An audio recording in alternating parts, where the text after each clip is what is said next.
وبركاته. أعوذ بالله من الشيطان الرجيم.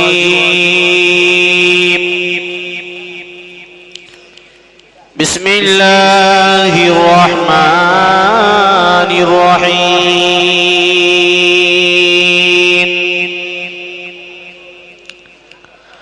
الحمد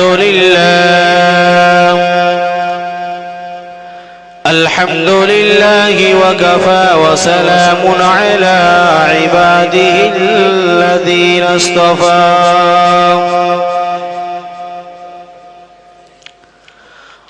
عما بعد فقد قال الله تعالى أيضا في كلامه المجيد وفي الفرقان الحميد.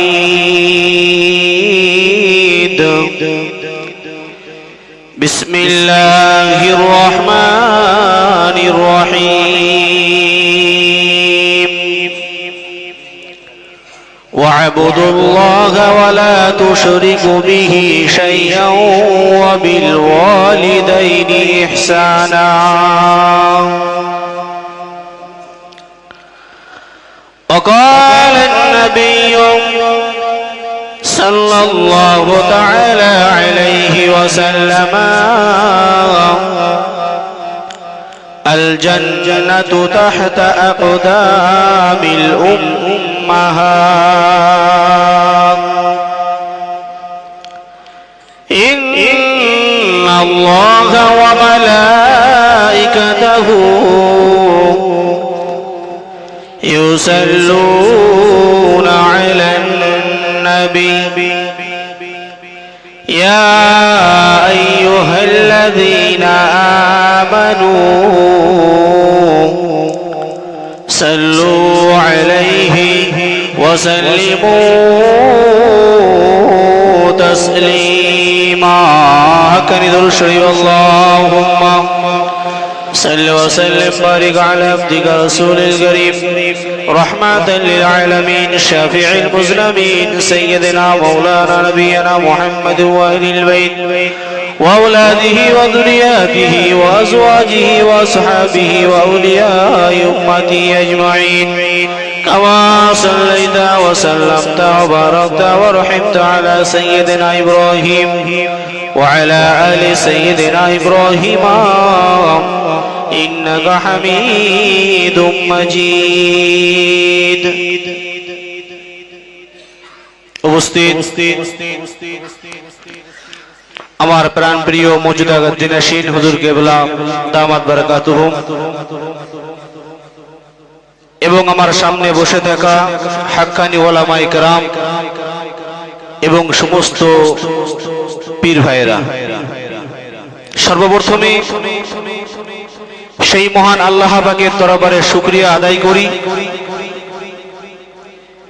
যে আল্লাহ পাক আল্লাহ সুবহানাহু ওয়া তাআলা আমাদেরকে অতি ভালোবেসে মহব্বত করে জামানার কুতুব হযরত মাওলানা শাহ সুফি মুফতি আজান গাছি রহমাতুল্লাহ আলাইহির 10 দিন ব্যাপী সালানা উরসিকুল তথাপিত আল্লাহর রাসূলের হাদিস মোতাবেক জান্নাতের বাগানে বসার তৌফিক দান করেছেন। সেই জন্য করে আমরা সকলেই জবান ছেড়ে দিয়ে শুকরিয়া আদায় করি, পড়ি আলহামদুলিল্লাহ। তার পরে পরে জানাই অগণিত দরুদ ও সালাম সেই বিশ্ব রাসূলের প্রতি আমরা সকলে পড়ি সাল্লাল্লাহু আলাইহি ওয়াসাল্লাম। ভাই, আমি অদম আপনাদের সম্মুখে দাঁড়িয়েছি আল্লাহ রাসূলের হুকুমে এবং 5 মুর্শিদের নেক দোয়ার বাবার গতে। আমা তৌফিক ইল্লা বিল্লাহ। আল্লাহ যদি কিছু বলিয়ে নেন ইনশাআল্লাহ আপনাদের জানা কথা দুই একটা কথা বলবো। সর্বপ্রথমে আমাদের জানা দরকার আমি যেটা আগে বলেছিলাম যে সুফি মুফতি আজান গাজী রহমাতুল্লাহ আলাইহি এই 10 দিনের সালানা মজলিস তিনি কায়েম করেছেন কেন? আমার ক্ষুদ্র ব্রেনে আমি যতটুকু ভাবনা চিন্তা করে দেখলাম, এতগুলো মানুষ এখানে বসে আছেন, অনেক অনেক কারণ কিন্তু আছে। আমি ছোট্ট একটা পয়েন্ট বার করে দেখলাম যে এই আমরা এতগুলো মানুষ আজকে এখানে আছি, আমার মুর্শিদ সুফি মুফতি আজান গাজী রহমাতুল্লাহ আলাইহি এই 10 দিন সালানা উরসিকুল যদি চালু না করতেন, বিবেককে প্রশ্ন করে বলুন, আমরা চায়ের দোকানে বসে থাকতাম, না হলে দুনিয়ায় বিভিন্ন কাজে লিপ্ত থাকতাম, না হয় আল্লাহ না করুক হয়তো দুনিয়ায় বিভিন্ন অন্যায় কাজে আমরা লিপ্ত থাকতাম। এই সমস্ত কাজ থেকে, এই সমস্ত গীবত গিল্লা থেকে, অন্যায় কাজ থেকে আমার জামানার মুজাদ্দিদ সুফি মুফতি আজান গাজী রহমাতুল্লাহ আলাইহি এই নিয়মটা চালু করেছেন। আল্লাহ পাক এর ওসিলা করে আল্লাহ আমাদের সমস্ত গুনাহ থেকে দূরে রেখেছেন। জোরে বলবেন না সুবহানাল্লাহ? তাহলে আমাদের চিন্তা করা দরকার, সেই মুর্শিদকে আমরা অনুসরণ করব কেন? আমি আয়াত পড়েছি, হাদিস পড়েছি, ইনশাআল্লাহ সেদিকে যাব। আমি একটা কথা বলেছিলাম যে জামানার মুজাদ্দিদ সুফি মুফতি আজান গাজী রহমাতুল্লাহ আলাইহি তানার আদর্শ, তানার চলাফেরা, তানার কথাবার্তা, তিনি যে মুরিদদের সামনে যে বসে বায়ান বক্তব্য করেন, হুবাহু আমার রাসূলুল্লাহর সাথে মিল আছেন। একবার জোরে বলি। যদি বললেন কথাটা কেমন করে বললেন, আমি এই জন্য করে কথাটা বললাম, আল্লাহর রাসূল সাল্লাল্লাহু তাআলা আলাইহি ওয়াসাল্লাম যখন সাহাবীদের সামনে বক্তব্য দিতেন, সাহাবীরা আল্লাহ রাসূলের জন্য আলিশান কোনো চেয়ার নিয়ে আসতেন না। কথা ঠিক না বেঠিক? সাহাবায়ে কেরাম রাদিয়াল্লাহু তাআলা আনহুরা কখনো আল্লাহ রাসূলকে কথা বলেননি যে ইয়া রাসূলুল্লাহ, ইয়া হাবিবাল্লাহ, আপনি মাটিতে বসে আমাদের সম্মুখে বক্তব্য দেবেন, ইয়া রাসূলুল্লাহ আপনার জন্য সুন্দর একটা আলিশান বসার ব্যবস্থা করে নিয়ে আসি। সে সিস্টেম আল্লাহ রাসূলের দরবারে ছিল না, সে নিয়ম আল্লাহ রাসূলের দরবারে ছিল না। মুরিদ আল্লাহ রাসূল সাল্লাল্লাহু তাআলা আলাইহি ওয়াসাল্লামের সাহাবীরা একই জায়গাতে বসে আল্লাহ রাসূল তাদেরই সম্মুখে বসে তিনি কোরআন এবং হাদিসের বক্তব্য শোনাতেন। একবার জোরে বলুন।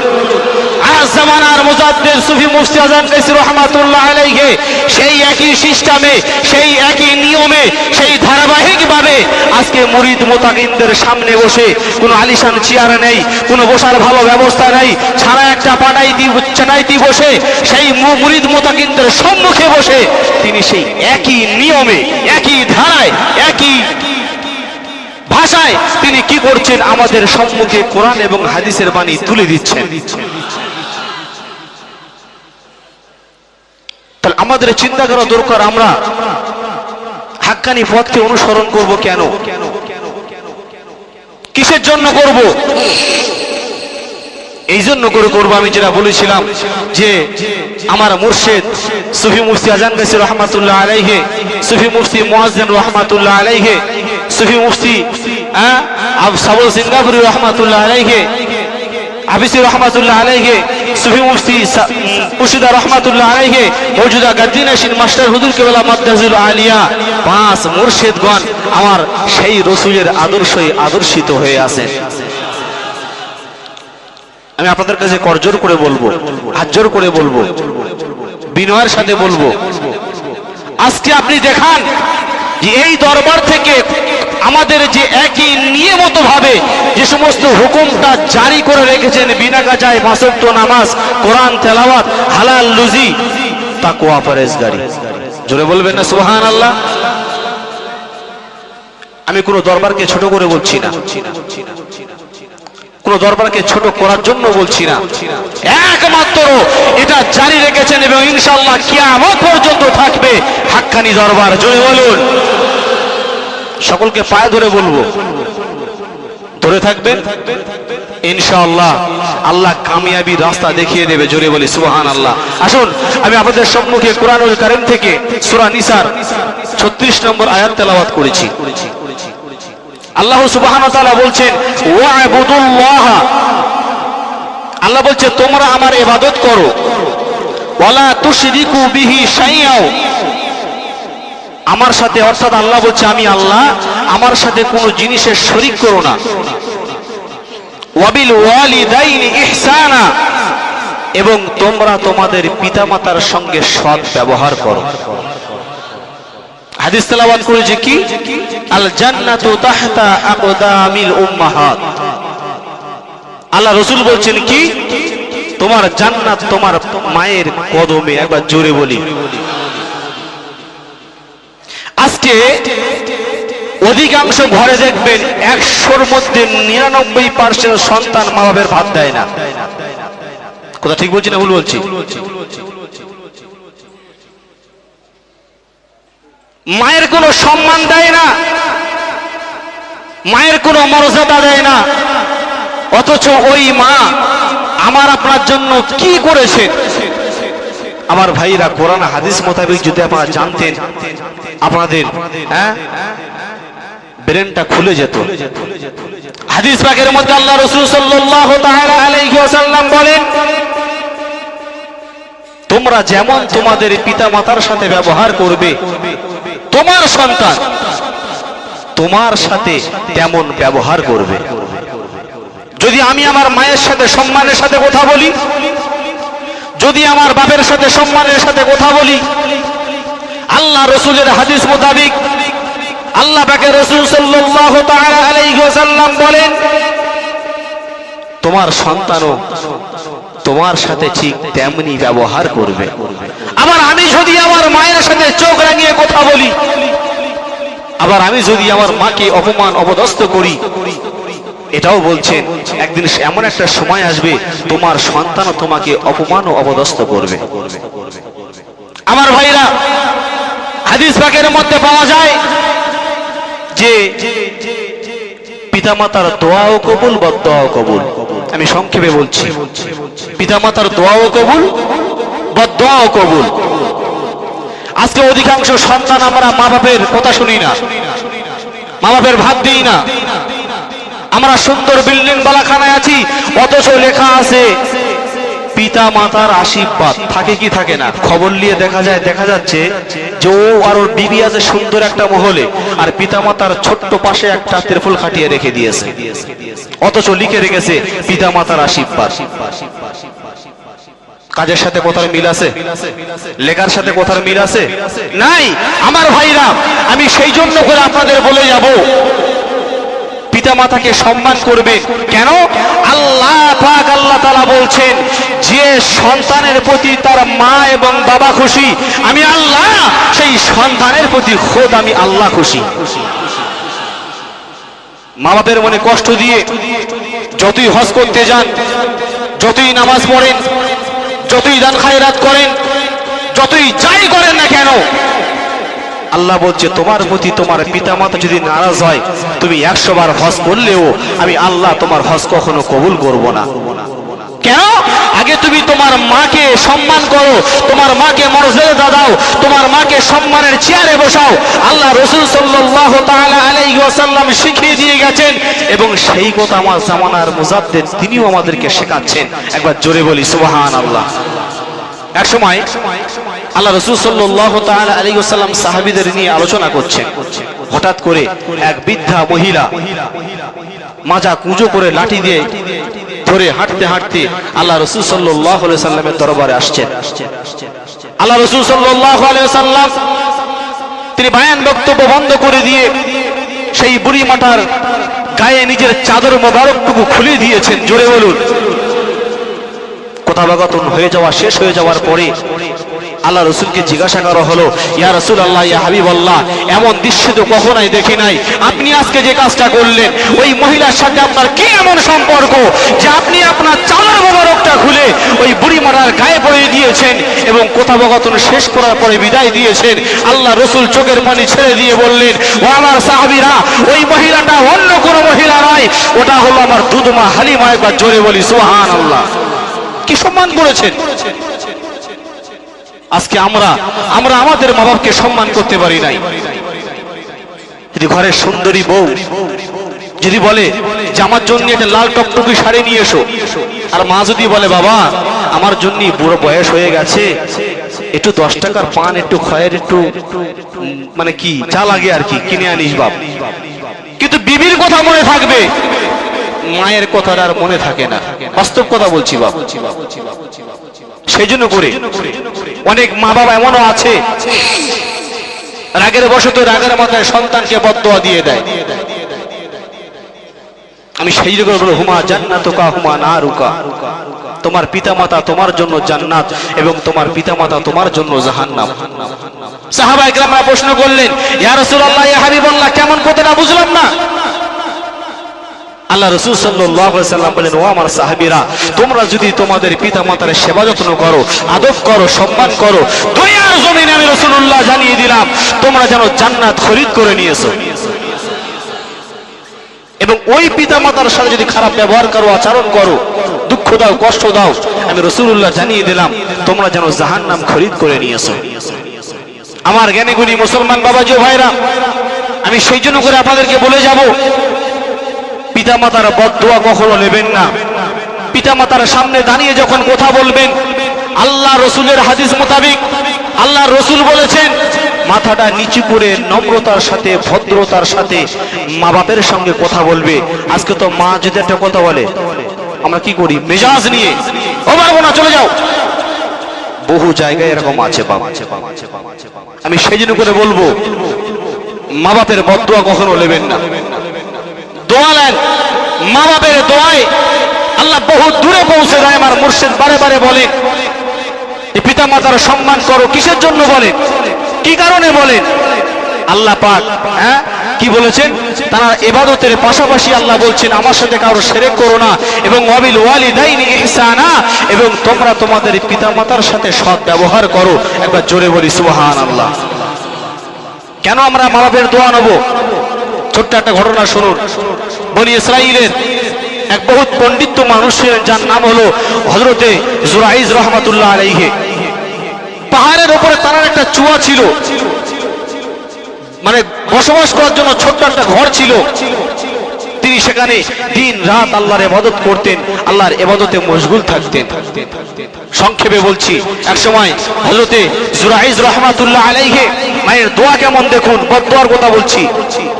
তো জুরাইজ রাহমাতুল্লাহ আলাইহি তিনি এক সময় তাহাজ্জুদের নামাজ পড়ছেন, এমত অবস্থায় বলছেন, বাবা জুরাইজ, খুব পানি তৃষ্ণা পেয়েছে, পানি পান করব, এক গ্লাস পানি আমার সম্মুখে পেশ করো। তো জুরাইজ রাহমাতুল্লাহ আলাইহি তিনি চিন্তা করছেন, আমি তো নামাজ পড়ছি, যা কিছুক্ষণ সময় যাবে, আমি নামাজ থেকে ফারেগ হয়ে যাওয়ার পরে আমি আমার মায়ের সামনে পানি পেশ করব। তিনি নামাজ শেষ করে দেখছেন পানিটা নিয়ে তার আম্মা জান আবার আরামের বিছানায় তিনি শুয়ে পড়েছেন। এমন করে দুই একবার অতিবাহিত হয়ে গেল। রাগ বশত রাগের মাথায় জুরাইজ রাহমাতুল্লাহ আলাইহির আম্মা জান বদদোয়া দিয়ে দিলেন। কি বললেন? যে আল্লাহ পাক তোমাকে যেন অপদস্থ লাঞ্ছিত না করা পর্যন্ত মৃত্যু যেন না করে। এক সময় জুরাইজ রাহমাতুল্লাহ আলাইহি তিনি ইবাদত করছেন, এক সুন্দরী মহিলা, অপরূপ সুন্দরী, তিনি এসে বলছেন, জুরাইজ এসো, আমি আপনার সাথে মনের খাওয়াইশটা একটু মেটাবো। জুরাইজ রাহমাতুল্লাহ আলাইহি বলছেন, আমি এক আল্লাহকে ভয় করি, অতএব আমি নোংরা কাজে লিপ্ত হতে পারবো না। বারবার যখন ওয়াসওয়াসা দিচ্ছেন, বারবার যখন কুমন্ত্রণা দিচ্ছেন, জুরাইজ রাহমাতুল্লাহ আলাইহি এক কথা বলছেন যে না, আমি এক আল্লাহর বান্দা, আমি আল্লাহকে ভয় করি, অতএব দুনিয়ার জমিনে আমি নোংরা কাজ করতে পারবো না। একবার জোরে বলি সুবহানাল্লাহ। তিনি কি করলেন? নিজের খাওয়াইশটা মেটানোর জন্য, চাহিদাটাকে মেটাবার জন্য মাঠে এক রাখাল গরু চড়াচ্ছিলেন, তার সাথে মনের চাহিদাটা মিটিয়ে নিয়েছেন। এবং দিনের পর দিন অতিবাহিত হওয়ার পরে পেটে বাচ্চা চলে এলো। গ্রামবাসীরা ডেকে জিজ্ঞাসা করছে, কি ব্যাপার, তোমার তো বিয়ে হয়নি, তোমার পেটে বাচ্চা হলো কি করে, বা এই বাচ্চার বাপ কে? তিনি দেখিয়ে দিচ্ছেন, তোমরা যাকে বেশি মহাব্বত করো, তোমরা যাকে বেশি ভালোবাসো, ওই জুরাইজ রহমাতুল্লাহ আলাইহি আমার এই বাচ্চার বাপ। জোরে বলি নাউজুবিল্লাহ। যখন সমস্ত গ্রামবাসীরা সমস্ত মানুষগুলোকে একত্রিত করলেন যে জুরাইজ রহমাতুল্লাহ আলাইহি তার বিচার হবে, জুরাইজ রহমাতুল্লাহ আলাইহিকে হাজির করা হলো। জুরাইজ, তোমাকে ভালো মনে করতাম, তুমি এক আল্লাহওয়ালা মানুষ, তুমি কিনা এমন জঘন্য কাজ করলে। বলছে কি না, এই মহিলার বাচ্চার বাপ তুমি। বলছে না, আর কখনো সম্ভব নয়। আমার ভাইরা, এর মধ্যে আমার আপনার শিক্ষা নিতে হবে, এটাই ভালো করে শুনুন। জুরাইজ রহমাতুল্লাহ আলাইহি তিনি বললেন যে ঠিক আছে, ওই পেটে যে বাচ্চাটা আছে ওই বাচ্চা যদি সাক্ষ্য দেয়, কেন আমি তো বললে তোমরা বিশ্বাস করবে না, তাহলে ওই গর্ভধারণের পেটে যে বাচ্চাটা আছে যদি সাক্ষী দেয় বিশ্বাস করবে। সকল হাত তুললেন যে হ্যাঁ, আমরা সকলে বিশ্বাস করব। তো জুরাইজ রহমাতুল্লাহ আলাইহি বললেন যে গ্রামবাসীরা আমাকে একটু সময় দেন, আমি 2 রাকাত নফল নামাজ আদায় করি। একবার জোরে বলি সুবহানাল্লাহ। আর জামানার মুজাদ্দিদ সুফি মুফতি আযান গাছি রহমাতুল্লাহ আলাইহি তার মুরিদ মুতাকিনদেরকে এই শিক্ষা দিচ্ছেন, বাবা বিপদে আপদে সফরে যখন বার হবে, যে কোনো মুসিবতে পড়বে, যেখানেই যাও না কেন, যে কোনো কাজ করো না কেন, 2 রাকাত নফল নামাজ পড়ো, আল্লাহর কাছে সাহায্য চাও, আল্লাহ তোমার মাদদ করবে। একবার জোরে বলি সুবহানাল্লাহ। এই শিক্ষা এই হাক্কানি দরবার দেয়, কোথাও পাবেন না আপনি। হ্যাঁ, আমি মুখে বলার দরকার বলে দিই, বাবা নামাজ পড়ো, বাবা অমুক করো, কিন্তু হাক্কানি দরবার কঠোরভাবে এটা আমাদেরকে আদেশ করার জন্য ধারাবাহিকভাবে, এবং ইনশাআল্লাহ কোরআন যতদিন থাকবে কিয়ামত পর্যন্ত এই হুকুম জারি থাকবে। একবার জোরে বলি।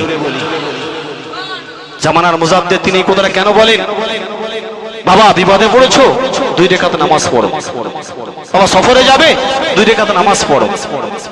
বাবা যে কোনো কাজ শুরু করবে, 2 রাকাত নফল নামাজ পড়ো। এই নিয়মটা আপনি হাক্কানি ছাড়া পৃথিবীর কোথাও পাবেন না। জোরে বলবেন না? একটু জোরে বলুন। এর নাম হলো হাক্কানি দরবার। দেখুন, ইসলামের প্রতিটি কোথায় কোথায় আমার আপনার শিক্ষা অর্জন করতে হবে। তো জুরাইজ রহমাতুল্লাহ আলাইহি বলেছিলেন যে আমাকে 2 রাকাত নফল নামাজ পড়ার সুযোগ করে দেওয়া হোক। ঠিক আছে, পড়ো, কোনো অসুবিধা নেই। নামাজের মশাল্লা পেতে দিল। হ্যাঁ, নামাজ সমাধা করার পরে আল্লাহর কাছে হাত তুলছে, বলছে আল্লাহ আমি তো এই কাজের কাজেই নয়, আল্লাহ এই বিপদ থেকে বাঁচাবার মালিক একমাত্র তুমি, এই বিপদ থেকে বাঁচাবার মালিক তুমি। আল্লাহ জানিয়ে দিলেন যে জুরাইজ ওদেরকে বলো যে ওই পেটের বাচ্চা সাক্ষী দিয়ে দেবে। জোরে বলি সুবহানাল্লাহ। জুরাইজ রহমাতুল্লাহ আলাইহি নামাজ সমাধা করার পরে, দোয়া থেকে ফারেগ হয়ে যাওয়ার পরে সমস্ত গ্রামবাসীদেরকে অনুসরণ করে বলল যে শোনো, ওই পেট থেকে যদি বাচ্চা সাক্ষী দেয় তোমরা মানবে? বলছে হ্যাঁ মানবো। ওই বাচ্চার দিকে, ওই পেটের দিকে আঙুলটা ইশারা করে বললেন যে আমি যদি এই অন্যায় কাজ করে দেখি, হে বাচ্চা তুমি সাক্ষী দাও আসল তোমার বাপকে। ওই বাচ্চারা সাক্ষী দিচ্ছেন যে আমার পিতা জুরাইজ নয়, আমার পিতা হলো অমুক রাখাল। একবার জোরে হবে না? আমার বলার উদ্দেশ্য হলো একটাই, যে ওই যে মা বদদোয়া করেছিল যে আমার জুরাইজকে অপমানিত করবে, এই হলো মায়ের বদদোয়া। আল্লাহ রাসূল সাল্লাল্লাহু আলাইহি সাল্লাম বলেছেন মায়ের দোয়াও কবুল, মায়ের বদদোয়াও কবুল। আমি সেজন্য করে লাইফে যে সমস্ত মা বোনেরা দেখছেন, আমি তাদেরকে বিনয়ের সাথে বলবো, আপনার যতই রাগ হোক, যাই হোক না কেন, ভুল করে বদদোয়া দেবেন না ছেলে। কেন? সেটা আপনারই ছেলে। আরে মায়ের অন্তরে যে মহাব্বতটা আমার আল্লাহ পয়দা করে দিয়েছেন, মায়ের 5টা ছেলেও যদি হয়, একটা ছেলে যতই বদমাইশ হোক না কেন, মায়ের অন্তরটা কাঁদে। ঠিক না বেঠিক? হ্যাঁ যুবক, আমি আপনাদেরকে বলে যাবো, আপনি জানেন না যে আপনার জন্য আপনার মা, আপনার জন্য আপনার বাপ কত কষ্ট করেছে। যে বাপটা 30টি বছর ভালো কোনো জামা পরতে পারলো না, ভালো কোনো পোশাক পরতে পারলো না, দুনিয়ার কোনো মানুষের জন্য নয়, আমি সন্তান আমার জন্য। আজকে আমরা সেই বাপ মাকে ভাত দিই না, সেই বাপ মাকে আজকে অপমানিত, লাঞ্ছিত, বঞ্চিত করছি। আমি সেই জন্য করে সমস্ত যুবকদেরকে পায়ে ধরে বলবো, মা বাপের মনে কখনো কষ্ট দেবেন না। দেবো না তো ইনশাআল্লাহ? জোরে বলি ইনশাআল্লাহ। আর বিশেষ করে অনলাইনের মাধ্যমে আমরা যে সমস্ত মা বোনেরা দেখছেন তাদেরকে অনুরোধ করে বলবো, করজোড়ে বলবো, যত আপনার রাগ হোক কখনো সন্তানকে বদদোয়া দেবেন না। কেন? আপনার দোয়াও কারেন্টের মতো কবুল, আপনার বদদোয়াও কবুল। আল্লাহ রাসূল বলছেন, মা বাপ যখন হাত তুলে দোয়া করে ওই দোয়াটা কারেন্টের মতো, কোনো পর্দা লাগে না, সরাসরি ডাইরেক্টলি আমার আল্লাহ কবুল করে নেয়। জোরে বলুন সুবহানাল্লাহ। মায়ের দোয়া কেমন শুনুন এবার একটু। হযরত মুসা আলাইহিস সালাতু ওয়াস সালাম আল্লাহ পাকে জিজ্ঞাসা করছেন, ও রব্বুল আলামিন, আমার সাথে জান্নাতের সঙ্গী হবে কে? আর সকলেই জানেন যে মুসা আলাইহিস সালামের মেজাজটা খুবই চড়া ছিল। তো মুসা আলাইহিস সালামকে বলা হলো, নবী মুসা, তোমার সাথে জান্নাতের যিনি সাথী হবে সে একজন কসাই। আচ্ছা বলেন, শুনে খুশি হবে নাকি যে আমি একটা নবী আর আমার সাথে কিনা জান্নাতে সঙ্গী হবে একজন কসাই? ঠিক আছে, দেখা যাক। আল্লাহ পাকে জিজ্ঞেস করেন, আল্লাহ তাহলে আমি মানুষটাকে কোথায় পাবো? চমক বাজারে চলে যাও। তিনি খুঁজতে খুঁজতে খুঁজতে খুঁজতে খুঁজতে সেই কসাইয়ের কাছে গিয়ে হাজির হয়ে গেছেন। সংক্ষেপে বলছি, তার সামনে গিয়ে তিনি বসেছেন, কথাবার্তা হলো, কিন্তু পরিচয় দেয়। তিনি সমস্ত বস্তুগুলো বিক্রিতা করার পরে তিনি কিছু সংখ্যক গোশ নিয়ে বাড়িতে নিয়ে গিয়ে তিনি কি করে রান্না বান্না করে মুসা আলাইহিস সালাতু ওয়াস সালামকে খাওয়ালেন এবং অল্প কিছু নিয়ে তার মায়ের ঘরে ঢুকে মায়ের সমস্ত কাজ বাজগুলো সমস্ত পরিষ্কার পরিচ্ছন্নতা করে মাকে খাইয়ে দিলেন। খাইয়ে দেওয়ার পরে এবার মুসা আলাইহিস সালাতু ওয়াস সালামের কাছে তিনি এলেন, জিজ্ঞাসা করছেন যে কি ঘরের ভেতর কে? যে ঘরের ভেতরে আমার মা আছেন। একবার জোরে বলি সুবহানাল্লাহ। আমার ভাইরা, সেই সময় জিজ্ঞেস করা হলো যে তুমি মাকে এত সেবা যত্ন করো কেন? বলে এই জন্য করে করি, আমার মাকে আমি যখন সেবা যত্ন করি, মাকে যখন ভালোবাসি, আমার মা হাত তুলে আমার জন্য দোয়া করেছিলেন যে আল্লাহ এই জামানায় যিনি নবী হবেন সেই নবীর সাথে আমার ছেলের জান্নাতের সঙ্গী করে দাও। দেখুন মায়ের দোয়া কেমন, মা দোয়া করলেন, আমার আল্লাহ কবুল করে নিয়েছেন। একবার জোরে বলি সুবহানাল্লাহ। আমার ভাইরা, সেই জন্য করে বলবো, মা বাপ যে কত কষ্ট করে আমরা মানুষ করেছেন, এই এক এক করে বললে কখনো শেষ করতে পারবো না। কারণ আল্লাহ কোরআনের বহু জায়গায় বলেছেন, অবিল ওয়ালিদাইনি ইহসানা, তোমরা তোমাদের পিতামাতার সাথে সৎ ব্যবহার করো। আল্লাহ খোদ হাদিসের মধ্যে বলেছেন, তোমার জান্নাত তোমার মা বাপের কদম বুসিতে। একবার জোরে বলি সুবহানাল্লাহ। আমার ভাইরা, সেই জন্য করে আমাদের মাথায় রাখা দরকার যে বাপ মা এত কষ্ট করে আমার আপনার মানুষ করেছেন, যদি আমি আপনি সুন্দরী একটা বিবি পেয়ে যদি মায়ের কথা ভুলে যাই, সেই মাকে যদি বৃদ্ধাশ্রমে রেখে আসি, তো আমি আপনাকেও বলবো আপনিও তৈরি হন, আপনার জন্য একটা বৃদ্ধাশ্রম তৈরি হচ্ছে, আপনিও একদিন ওইখানে যাবেন। কার কথা? আল্লাহ রসুলের কথা। আমার ভাইরা, সেই জন্য করে রাসূল পাক সাল্লাল্লাহু তাআলা আলাইহি ওয়াসাল্লাম বলেছেন, তুমি যেমন তোমার মা বাবার সাথে ব্যবহার করবে, তোমার সন্তান ঠিক তেমনি তোমার সাথে তেমনি ব্যবহার করবে। আমি সেই জন্য করে করে জোরে হাত জোর করে বলে যাব, কেন? মা বাবার কথা বলতে বলতে মানে ঘন্টা পর ঘন্টা শেষ হয়ে যাবে, তবুও মা বাবার বর্ণনা করে শেষ করা যাবে না। কেন? ওই মা জননী আমাকে পেটে রেখে সংসারের সমস্ত কাজবাজ করেছে, স্বামীর সেবা যত্ন করেছে, দুনিয়াবি কাজকাম সবকিছু করেছে। আমার ভাইয়েরা, যখন কিনা আমার আপনার মা একটু আরামের বিছানাতে ঘুমাতে যাবে, আমি আপনি মায়ের পেটে এমন একটা লাথি মেরেছিলাম, মা খাবারটা ছেড়ে দিয়ে পেটটা ধরে কাঁদতে কাঁদতে বিছানায় গিয়ে তিনি শুয়ে আউমাউ করে আমার আপনার জন্য কেঁদেছিলেন, দুনিয়ার কোনো মানুষের জন্য নয়। আমার বন্ধু, আমার জোয়ান যুবক ভাইরা, শুধু তাই নয়, যখন বাচ্চা প্রসব বেদনায় যখন শুরু হয়ে গেল, বলা হয়েছে যে যন্ত্রণা শুরু হয়, যদি কোনো মানুষের 36টা হাড় যদি বুকের পাঁজরের হাড় বেয়ে যায়, তার থেকে যত না কষ্ট, তার থেকে আরো বেশি কষ্ট একটা বাচ্চা প্রসব করা। একটা বাচ্চা প্রসব করা বলা হয়েছে সে যেন নতুন জীবন ফিরে পেল। যখন অপারেশন বা লেবার রুমে যখন যায়, স্বামীকে ডেকে বলে, স্বামী আমি যাচ্ছি, তোমার কাছে যদি কোনো ভুল বেয়াদবি হয়ে যায় খালি আল্লাহর রাস্তায় মাফ করে দিও। কেন? হয়তো বেঁচে আসতেও পারি, নাও আসতে পারি। কথা ঠিক না বেটি?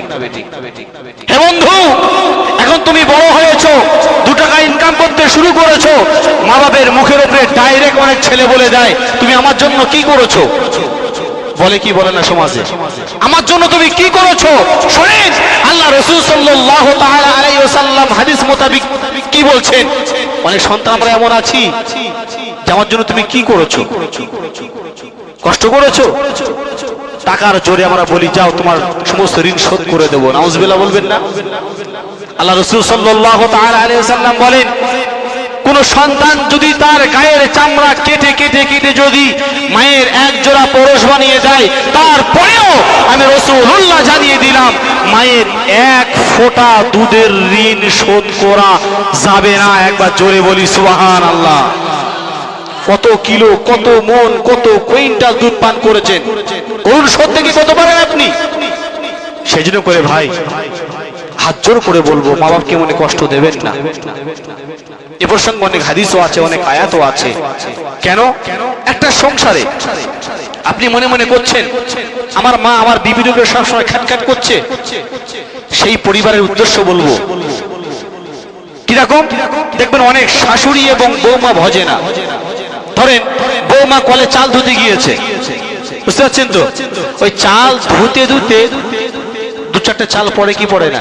আচ্ছা শাশুড়ি যদি বলে তোমার মা তোমাকে শিক্ষা দেয়নি, তোমার বাপ তোমাকে শিক্ষা দেয়নি, কেমন করে চাল ধুতে হয়? আচ্ছা ওই বৌমা কি ভালোবেসে বলবে? কথা বলুন। আচ্ছা এই কথাটা যদি না বলে শাশুড়ি যদি বলতেন যে মা চালটা এরকম করে নষ্ট করো না, যদিও বা পুড়ে যায় তুমি তুলে নাও, তোমার শ্বশুর দেখলে বকবে। আচ্ছা দুটোর মধ্যে ডিফারেন্স আছে কিনা? সেই জন্য করে কথাটা বলছি। অনেক ঘরে মা বাপের উপরে অত্যাচার হয় এই জন্য করে, অনেক খারাপ বৌমার জন্য, কোরআন হাদিস না জানার কারণে। আমার ভাইরা, যদি একই পরিবারে শাশুড়ি যদি বৌমাকে মেয়ের মতো করে মেনে নেয়, সেই সংসার আল্লাহর রহমত নাজিল হয়। একবার জোরে বলি সুবহানাল্লাহ। যে সংসারে শাশুড়ি নিজের বৌমাকে মেয়ের মতো করে মানতে পারবে না, ওই সংসারে কখনো শান্তি আসবে না। অনেক শাশুড়ি বলে বেড়া জানিস জামাই একটা পেয়েছি। আমি বলি কেন? বলে আমার মেয়ে যা বলে তাই শোনে। বলে কি বলে না? আর যদি তার ছেলে যদি বইয়ের কথা শোনে, বলে ছেলে একটা আমার হয়েছে, বোর কোথায় ওটি আর বসে, ওটি আর বসে। আমার ভাইরা এই সমস্ত মানসিকতা ছাড়ুন। পরিবারে বৌমা শাশুড়ি মিল মহব্বতে রাখুন, এটা আপনার দায়িত্ব। যদি কোনো ঝামেলা সৃষ্টি হয় আপনি গিয়ে বোঝান তোমার মা যেমন তোমার কাছে সম্মানিত, আমার মাও আমার কাছে সম্মানিত। কেন? আমার মা কত কষ্ট করে নিজে ভালো খাবার না খেয়ে সন্তানের জন্য রেখে দিয়েছে, নিজে ভালো পোশাক না পরে আমাকে পরিয়েছে, নিজে কোনো নিজের চাহিদা না মিটিয়ে আমার চাহিদা মিটিয়েছে। অতএব মায়ের মনে কষ্ট দেওয়া যাবে না। প্রতিটি যুবক যদি তার বউকে এরকম করে বোঝায়, তার বিবিকে যদি বোঝায়, আমি তো বলবো ইনশাআল্লাহ কোনো পরিবারে কোনো অশান্তি হতে পারে না। কথা ঠিক না বেঠিক? আল্লাহ পাক আল্লাহ সুবহানাহু ওয়া তাআলা আমাদের প্রত্যেকেই মা বাবার প্রতি সম্মান,